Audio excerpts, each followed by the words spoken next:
let's talk about Lorne's plot line, because he's kind of the first one that we establish after the credits. Okay. And as last we left Spray Tan, he was screwed metaphorically and physically into his pantry. He subsisted off of a diet of apparently croutons and Italian salad dressing. Sure, that's what he's going to serve in his Turkish bath. The Turkish delight. That's why it's so dressing gross. And croutons. It's just mashed up croutons and Italian dressing. My mind was blown because I thought I got a handle on this character. I thought he was some type of gay man who was running some kind of small-time con on the grocery store king's wife, the queen, if you will. And his fondest ambition was to open up a Turkish bath in Minnesota for not the ladies. That's what I thought too. To cater to a more masculine clientele. But we find out, I think, very clearly in this episode with, you know, his opening lines, his pickup lines that he's practicing in the pantry, that he's very much after the ladies. Do you think it's a pickup line, or this guy seems almost innocently asexual? Like he was genuinely just wanting, hey, ladies, come on into the Turkish delight. You think? There wasn't anything sleazy about it. I don't know. I see Dennis Reynolds and I always think sleazy. Well, so yeah, hard not to make that connection. Yeah. Anyway, Lorne shows up, says, hey, it's showtime. And he's talking a mess about trust being broken, and he's doing all the work, and he wants a bigger split. Lorne doesn't give a shit. He says, make this phone call, read this thing word for word. All the while, Spray Tan's like, hey, how come there's a newspaper covering all the windows? Yeah. From that moment, I knew something very bad was going to happen. Yeah, it was written all over the walls. And it's really amazing how they took this character that I didn't give two shits about either way. Like, I thought he was kind of annoying. He's sort of comic relief. It was funny to watch, you know, Lorne ride roughshod over him. By the end of the episode, I felt a lot of pity for. So he makes a phone call to the king. He reads off this script that was basically, again, another reference to the Roman origin mythology about the boys that were, or the boy in this case, that was homeless and starving and wandering from house to house, wanting into that life, wanting why he has so little and they have so much. And you can see the camera goes to Lorne a couple times, and you can see him, not necessarily a concerned look on his face, but some kind of look on his face. And it told me that this was maybe a little bit of his origin story, a little bit of his motivation. The story here is, like you said, this kid cold and lonely out in the wilderness here, and he sees these other people who are well-fed and warm and inside, and he wants that. Right. And so the wolves come whispering into his ear, and he decides, I think, that he's going to take it. And that's both why Lorne does the things he does when, you know, he tells the kid to piss in the gas tank, and it's also why he's blackmailing this guy who, for no reason, for none of his own work, has this $1 million and has everything that Lorne feels he doesn't. So are we seeing Lorne's origin story? Are we hearing this state? Is this like a dark version of Oliver Twist? I think so. I think at some point we were bound to see it. Right. And I don't feel like we had seen it before this episode. Do you think Lester is a parallel in the same way that, you know, a lot of time people say that Pete on Mad Men is a parallel character of Don? He's just a decade or two behind. Do you think that 10, 15 years ago, Lorne was a man like Lester? It seems likely, in my opinion. It feels thematically that's where they're going to me. It really does, yeah. Especially when you look at the fish poster with what if they're wrong and you're right. That has always felt very Lester and Lorne to me from the very beginning. Right. And when we see it in episode 1, he's certainly exerting influence on Lester. And I could see him, you know, not necessarily training Lester, but just kind of guiding him along the path that he wants him to go down. You know, when Spray Tan / Chump met his end, being duct taped to that exercise equipment, I haven't felt dread like that since probably the last time was in Fargo when we saw the Lorne lookalike get shoved into the ice hole. And that was like quick and brutal, and you didn't have time to fully emotionally prepare yourself for. Plus, it's like something I just have a visceral dread of, drowning, and drowning in cold water seems even worse. This was a slow motion. You could see it coming a mile away. And again, I thought it was amazing that a guy I didn't care about, by the end, I was really wincing and like, wow, this is hard to watch. The fact that he wakes up and he's tied to this exercise equipment. Lorne puts the shotgun in his hand. Then it's like, well, that's bad. Then you see the gun outside the window and he starts taking shots at people.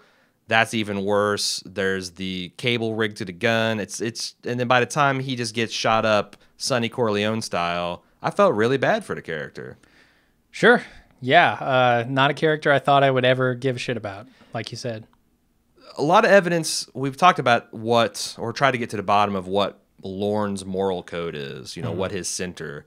And in this episode, we saw some more evidence. When he was shooting into the crowd randomly, he didn't like Jack Bauer style kneecap people, or much less kill them. He was shooting at inanimate targets and just causing chaos.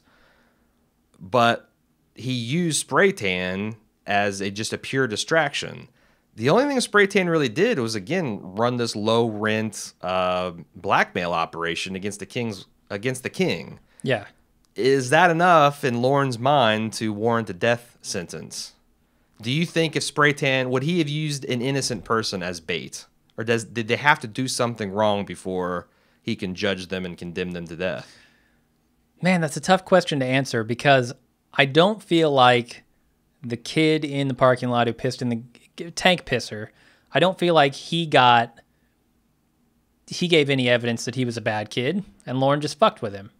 Well, but he also didn't force him to do anything. He just he was the wolf whispering in his ear. Yes, he was. He did not duct tape the kid's dick to the gas tank. Right. And make him drink water until nature took its course. Yeah.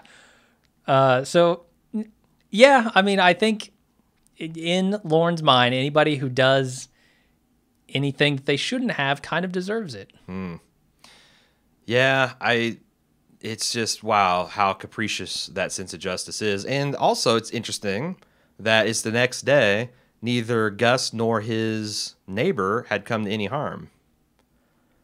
Yeah, Lorne never came back to sneak in the second-story window. Right, or do anything other than make an idle threat. I wonder if his idle threats to innocent people are just that. It could be. I mean, he threatened Gus to get his way, to get out of this situation. Right. I don't know what his morality on threatening is. It seems like he'll do it willy-nilly. Sure. So then we get to, we're going to set aside the king to talk about next. As he's listening to this on his police radio, he gets into an Anton Sugar-style car crash, which is wrenching numbers here to deliver some mob-style justice, some Fargo mob-style justice. Yeah. Did you have a problem with them finding Lorne? So when they questioned Lester in the jail cell about Lorne, and he gave him the name Lorne Malvo, it seemed like the numbers had recognized that name and probably knew what he looked like. That seems incredible that he would check in using his real name or official mob alias. What do you mean check in? He checked into the hotel under the name Lorne Yeah. Malvo. Oh, yeah. I mean, I don't think they went back and traced that. I think what they did is it's a fucking small town. Right. And they went and they looked for him. They found him at some point and they tailed him. I mean, clearly they all know each other in this small community. That's what I think, yeah. I just thought it seems like Lorne used his real official, underworld name on at least one or two occasions, and that seems sloppy of him, and I don't know about that. Doesn't really ruin the television show. I thought the shootout in the snow was awesome. Fantastic. I mean, the way they shot that, I have actually seen one of these kind of whiteout conditions before. Sure. At least once. They do happen. And that's just in Indiana. I mean, you north go of up the wall in Minnesota, God help you. Yeah, it does happen. This is basically September through March. Yeah, up north? Yeah, you just can't see a thing. Pretty much. So it wasn't implausible to me at all. I thought it actually looked really, really cool. And that this show has the balls to blank out everything on screen for a good long while. I mean, it was 10, 15 minutes of the show. Yeah. That takes some guts, I think, on the part of the filmmakers. And it also, I don't know if people got this, but I think this is construed as the ninth plague, the darkness. Ooh. It completely, I mean, it becomes in the story of Pharaoh and Right, Moses, right. the ninth plague is darkness, and people have to feel their way around. They can't see anything around them. It felt very much like that here, except just very bright and very white. In fact, I want to say that it wasn't, the darkness is kind of how we as English speakers say it, but I think in the Bible it talks about thick gloom or something like that. So it's Like fog. yeah, or I mean, just the fact that you can't see. And it was something that didn't affect the Israelites' house, Yeah. which I wonder if there's something at the end when the sun kind of brightened up on his son. It didn't seem to affect Lorne very much.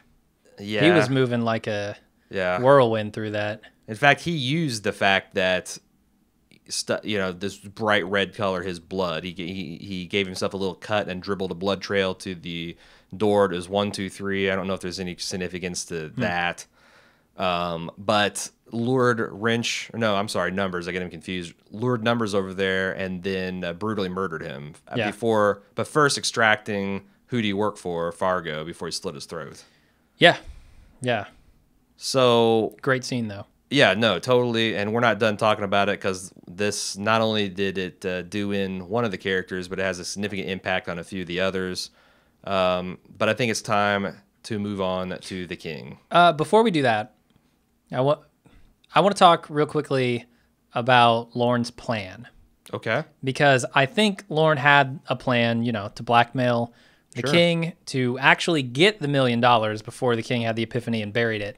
But Numbers and Wrench derail his plans here, right? By taking him off the road.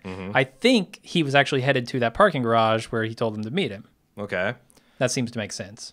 I want to step back since we're talking about overarching plans.